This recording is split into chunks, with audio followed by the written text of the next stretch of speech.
Hello friends, मैं Mitesh Malhotra Saviour Education Abroad से Saviour Education Abroad के चैनल से।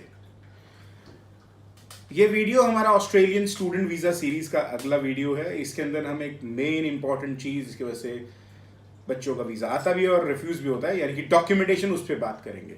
बात करने से पहले मैं आपको एक रिक्वेस्ट करना चाहूँगा कि आप प्लीज़ हमारे चैनल को सब्सक्राइब करें, इस वीडियो को शेयर करें और बेल आइकन दबाएं ताकि आपको मेरे अपडेट्स मिलते रहें।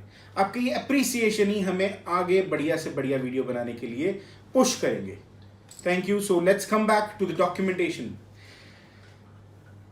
एक वीज़ा कंसल्टेंट के जितने भी आप जानते होंगे किसी को, और मतलब हमारी इंडस्ट्री में एक बात होती है कि भैया ऑस्ट्रेलिया की जो स्टूडेंट वीज़ा फाइल है, इतने सारे डॉक्यूमेंट, कनाडा में थोड़े, सब में थोड़े थोड़े थोड़े, ऑस्ट्रेलियन स्टूडेंट वीज़ा में डॉक्यूमेंटेशन बहुत ज़्यादा चाहिए होती है, बहुत ज़्यादा।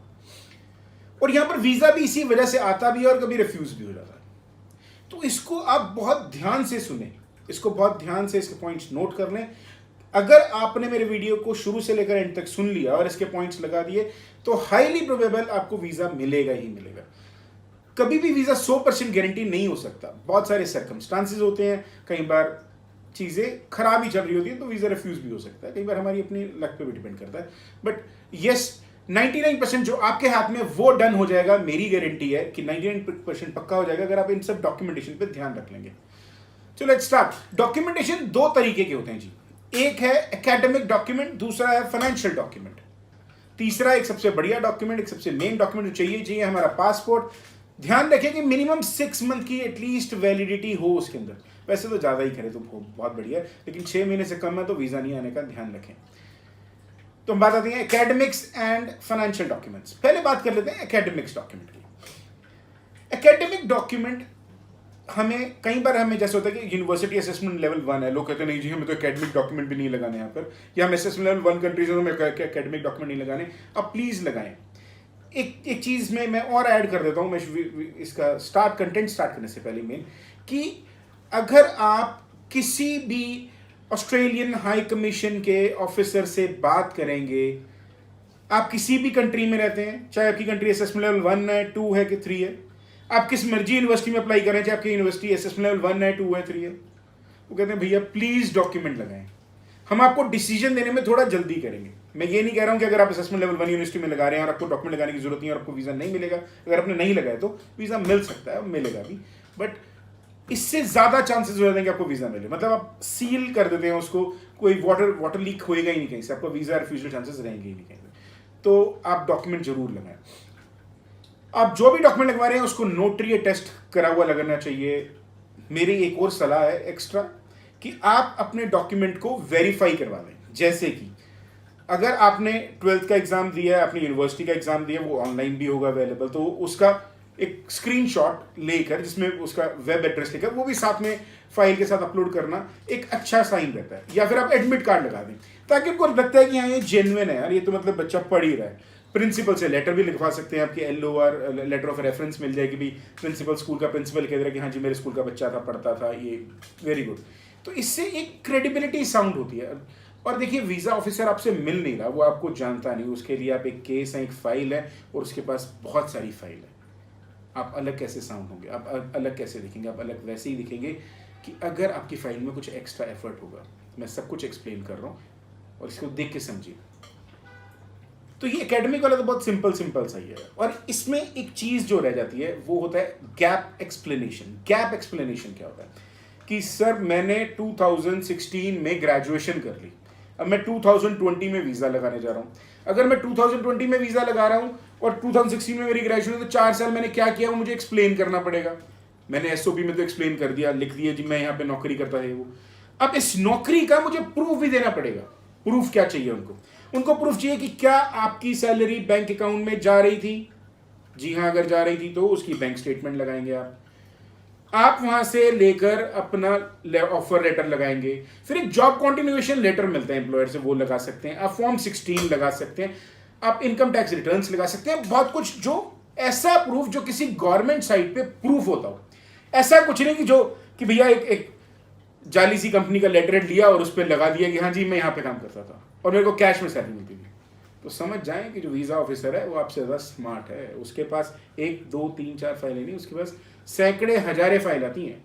तो वो उसको पता है आप अकेले नहीं होंगे ये सब लगाने वाले, तो वो बहुत ज़्यादा स्मार्ट है। तो फाइल में इसी पे ही आपको अच्छे कंसल्टेंट को चूज करना बहुत जरूरी होता है, क्योंकि वो बता सकता है आपको कि आपकी फाइल में कहां पर क्या कमी है। Second point which is very important, very very important, financial documents. जी, फाइनेंशियल डॉक्यूमेंट्स। अब इसमें 2 तरीके के होते हैं, एक होते हैं फंड्स, एक होता है सोर्स। अब अगर आप ऑस्ट्रेलियन स्टूडेंट वीजा लगाने जा रहे हैं और आप किसी एजेंट से मिले हैं, किसी कंसल्टेंट से मिले हैं, काउंसलर से मिले हैं, तो आपको पता चला होगा कि भैया उसमें 25 लाख कह रहा है कि जी मेरे को 25 लाख आपको अपने बैंक अकाउंट में 3 महीने पुराना शो करना है। कोई कह रहा होगा 1 दिन पुराना शो कर दो, कोई कह रहा होगा नहीं जी आप एक काम करें 30 लाख शो करें, कोई कह रहा होगा 20 लाख शो करें। बड़ा कंफ्यूजिंग है, बहुत ही कंफ्यूजिंग है। इसकी कंफ्यूजन मैं दूर कर देता हूं आपके लिए। छोटी सी कैलकुलेशन है, लिखे पेन पेपर पे, 21041 $21,041 आपको चाहिए as 1 year of living expense in Australia. आपको देने नहीं है किसी को, आपको सिर्फ शो करने अपने बैंक अकाउंट में, आपको दिखाना है कि मेरे पास इतना पैसा है, मैं भैया बाहर जाके पढ़ रहा हूं तो वहां पे मेरे पास रहने खाने पीने का पैसा होगा। अगर आप अपने हस्बैंड या वाइफ के साथ यानी स्पाउस के साथ जा रहे हैं तो उसके लिए $7,100 अलग से। अगर स्पाउस नहीं है तो $2,000 आप अपने साथ, स्पाउस है भी और नहीं भी तो भी $2,000 आपको ट्रैवलिंग एक्सपेंस भी डालना पड़ेगा। आप इन दोनों को ऐड कर दीजिए, प्लस अपनी 1 साल की फीस ऐड कर दीजिए, बन गए आपका पूरा का पूरा अमाउंट। कितना अमाउंट चाहिए मुझे, इसको अपना डॉलर रेट से मल्टीप्लाई करिए, 3-4 रुपए एक्स्ट्रा लेके करिए ताकि थोड़ा कंफर्टेबल पोजीशन में, डॉलर कभी ऊपर नीचे हो रहा है तो आप कंफर्टेबल पोजीशन में रहें। So this is the calculation for funds. अब इसमें एक बहुत ही बड़ा कंफ्यूजन बच्चों में आता है। मैं मतलब 21-22 साल से मैं इसी लाइन में हूँ और आप सभी लोग जानते हैं कि हमने ऑस्ट्रेलिया कितने बच्चे भेजे हैं। हर बार बच्चे पूछते हैं कि सर कौन से फंड चलेंगे, क्या चलेगा क्या नहीं चलेगा। सी आप इस बात को ध्यान रखें, फंड्स में वो बस इतना देखना चाहते हैं क्या वो लिक्विड फंड है, क्या आपकी उसके ऊपर पकड़ है, क्या आप जब आपको चाहिए आप ले सकते हैं। बेटर होगा कि ये आपके पेरेंट्स के अकाउंट में या फर्स्ट ब्लड फैमिली में हो, यानी कि आपके दादा दादी के भी चल सकते हैं, चाचा चाची के भी चल सकते हैं, मामा मामी के भी चलते हैं, नाना नानी भी चला लेंगे। लेकिन अगर आपको मेरे से पूछे कि प्रेफरेंस क्या, प्रेफरेंस होना चाहिए आपके पेरेंट्स के अकाउंट में। अगर ये है तो ये आपके लिए बहुत बढ़िया है। दूसरी बात, जरूरी नहीं आपको बैंक में ही पैसे दिखाने हैं, बैंक लोन भी ले सकते हैं। आप अपने घर को लोन पे रखें और उस पर एजुकेशन लोन ले लें, आप वो दिखा सकते हैं, कोई मना ही नहीं है, उससे आपका वीजा में आपको कोई प्रॉब्लम नहीं आएगी। तो ये हो गए फंड्स। अब फंड्स के साथ साथ अच्छा इसमें ये भी कि सर कितना पुराना होगा, 1 दिन पुराना होगा, 1 महीना पुराना होगा, 3 दिन पुराना, 3 महीने पुराना। See it depends. कोई यूनिवर्सिटी 1 दिन पुराना भी ले लेती है, कोई 3 महीने पुराना लेती है, 6 महीने पुराना। बट इसका एक्चुअल लॉजिक पता है क्या है? इसका एक्चुअल लॉजिक है कि आपके पास क्या सोर्स है, पैसा कहां से है, सिर्फ इतना। ये तो नहीं कि जाने से पहले अपने पड़ोसी को कि भैया दे दो मेरे को 25 लाख रुपए मैं डाल देता हूँ उसमें अपने अकाउंट में ताकि मेरा काम बन जाए और फिर मैं चले जाऊँ निकाल दूँ पैसे। वो ऐसा नहीं कि पैसे पे आपका एक्सेस है, वहां पर जाके आपको कमाने की चिंता नहीं है, वहां पर जाके आपको पढ़ने की टेंशन है कि आप 3 साल अच्छे से पढ़ रहे हो, उसके बाद 2 साल का वर्क परमिट लिया, उसके बाद लाइफ अच्छे से बीत रही है। कि आप 2 साल या 3 साल पढ़ रहे हैं, उसके बाद 2 साल का आपको वर्क परमिट मिल गया है और उसके बाद आप वहां पे जॉब कर रहे हैं, बढ़िया से लाइफ सेटल है। दिस इज व्हाट बात है सोर्स की। सोर्स चाहिए उनको। अगर आपके पास 20, 25, 30 लाख पड़ा है तो कहीं ना कहीं से तो आया होगा, कोई तो इनकम रही होगी हमारी, यही दिखाना है।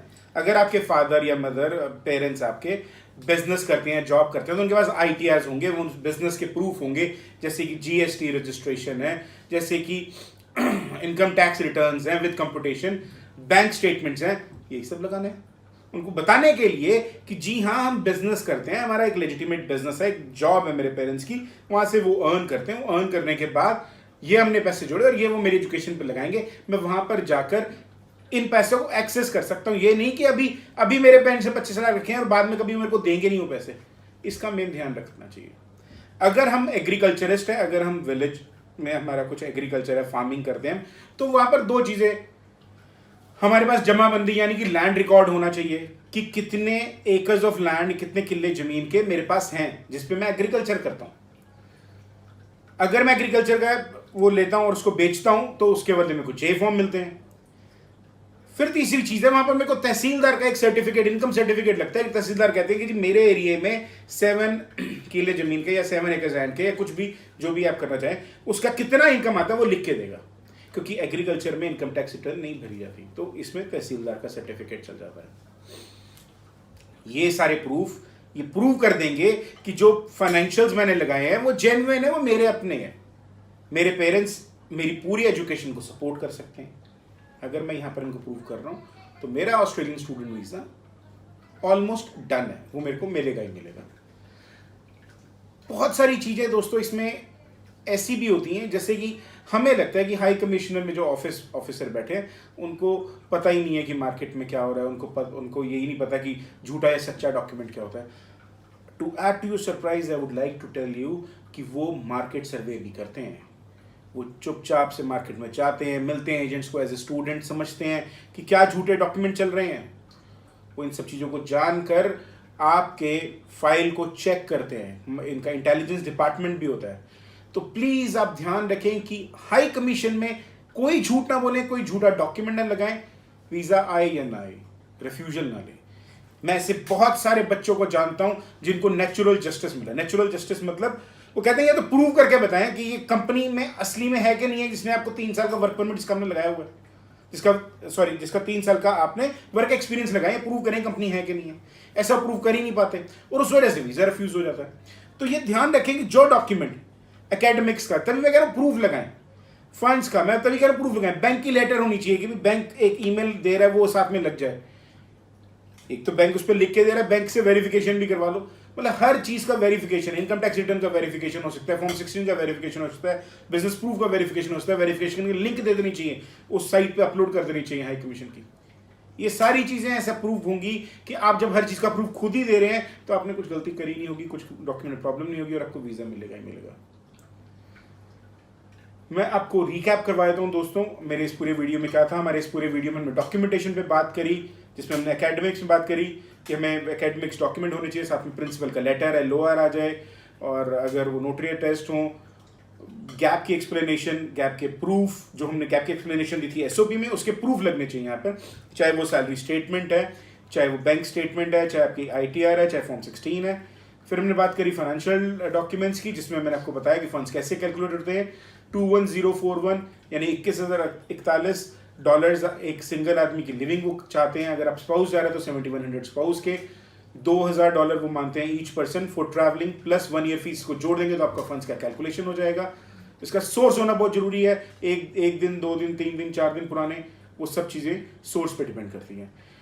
ये तो था मेरा वीडियो, इसको आप प्लीज़ शेयर करें अपने फ्रेंड्स के साथ, इस चैनल को सब्सक्राइब करें, बेल आइकन दबाएं। Thank you very much.